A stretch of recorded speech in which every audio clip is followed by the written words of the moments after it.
一碗足料嘅牛肉湯河粉，一個人食飯實在太滿足啦。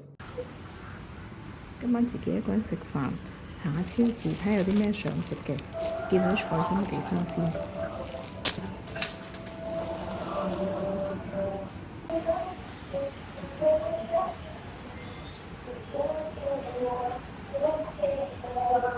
牛肉有陣時會有特價，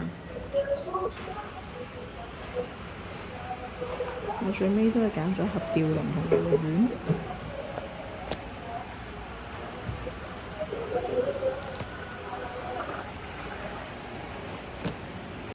呢個好食，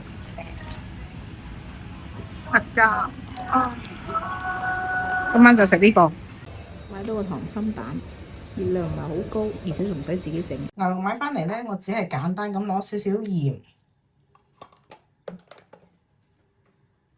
少少油，封一封味。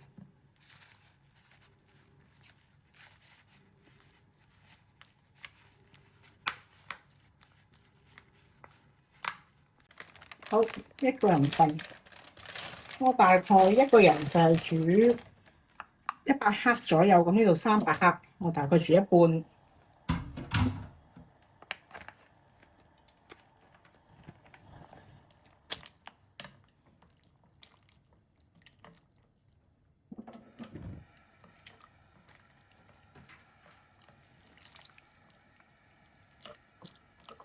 準備一個碗。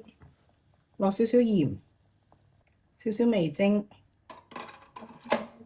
我呢個粉呢，大概落咗10秒呢，咁就可以拎起㗎喇。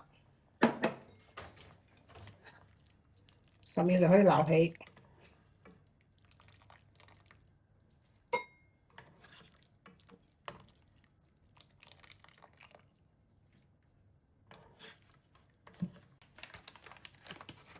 先落啲牛丸，因為牛丸熟得比較慢。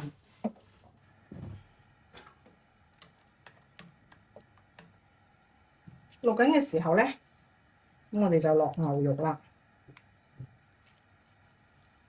我今日買嘅係吊龍，好快嘅，大概10秒鐘都係，咁就可以出碟啦。見到佢仲有少少血水就可以冇問題，因為佢陣間會自己熟嘅。有啲粉紅咁樣。如果你都係鍾意自己喺屋企煮飯煲湯嘅朋友仔，幫我點個訂閱，我哋一齊交流煮餸心得。我會努力每日都更新視頻。因為牛丸呢需要時間煮耐啲，咁我哋啲牛肉湯嗰啲呢啲浮沫呢，我哋就去咗佢，已經係冇乜益嘅。因為個牛肉湯我哋陣間仲要返嘅，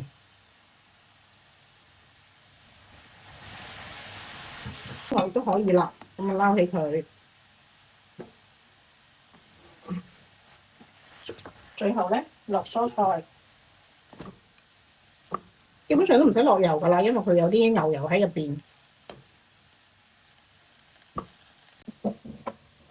好，啲菜呢，落好，我哋就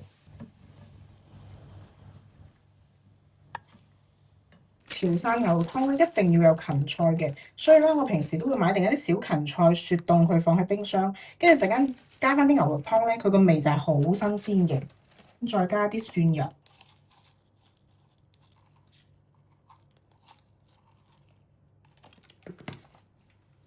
如果你都係鍾意自己喺屋企煮飯煲湯嘅朋友仔，幫我點個訂閱，我哋一齊交流煮餸心得。我會努力每日都更新視頻。蛋白質都係非常之重要嘅，所以我最尾再加多個溏心蛋俾自己。